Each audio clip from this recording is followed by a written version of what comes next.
ఇప్పుడే జీ5 app download చేయండి. చూడండి మీ ఫేవరెట్ టీవీ షోస్ ఎప్పుడైనా ఎక్కడైనా. నమ్మలేవు నువ్వు. ఎందుకంటే నా గతం అంత నీచమైంది. దానికి శిక్షగా ఆ రోజు నీ కాడికొచ్చి పోతా ఉంటే యాక్సిడెంట్ అయినది. సావు బతుకుల మధ్యకి పోయినాక గాని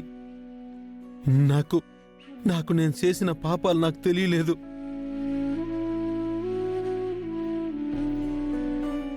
అప్పటినుంచి పాప నివృత్తి కోసం నేనెవరెవరికి అన్యాయం చేశానో వాళ్ళందరికీ న్యాయం చేసినాను.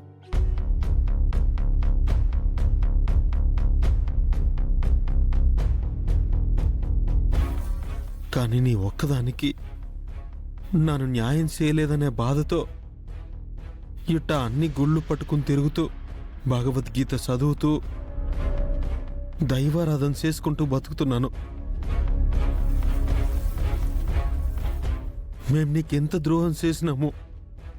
నీ దగ్గర డబ్బుని ఇల్లుని లాక్కున్న నేరానికి నా ఒక్కడికే కాదు, మా అమ్మకు కూడా దేవుడు శిక్షేసినాడు.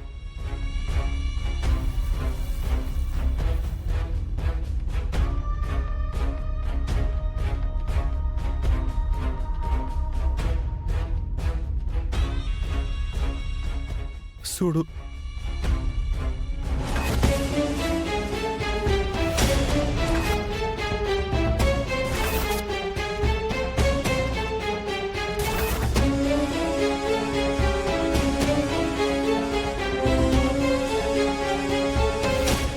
అయ్యో, అత్తయ్యకి ఏమైంది? తను చేసిన తప్పులకి పక్షవాతం వచ్చినది. మంచానుంది. రోజుల మనిషి మా అమ్మ.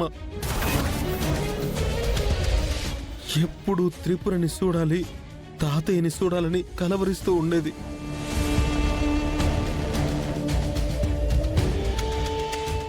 కానీ మేము చేసిన పాపాలకి ఎట్టా మీరొస్తారు? ఏ మొహం పెట్టుకుని మిమ్మల్ని పిలుస్తాను? త్రిపుర, ఇది నాటకం కాదు, నిజం. అమ్మ సావు మీద డ్రామా ఆడేంత మూర్ఖుణ్ణి కాదు. కావాలంటే నీ నుంచి లాక్కున్న ఇల్లు డబ్బులు అన్నీ ఇచ్చేస్తాను.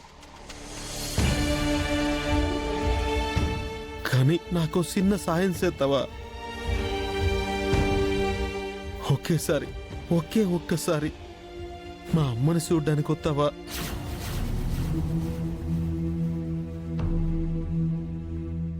నిన్ను చూస్తేనన్నా మా అమ్మ కొంచెం కోలుకుని బ్రతుకుతుందేమో అని చిన్న ఆశతో అడుగుతున్నాను.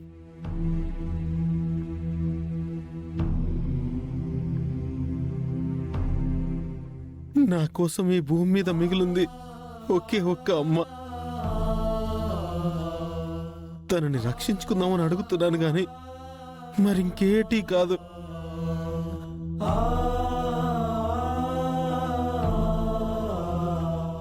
మా అమ్మ దూరం అయితే నన్ను బతకలేను త్రిపుర.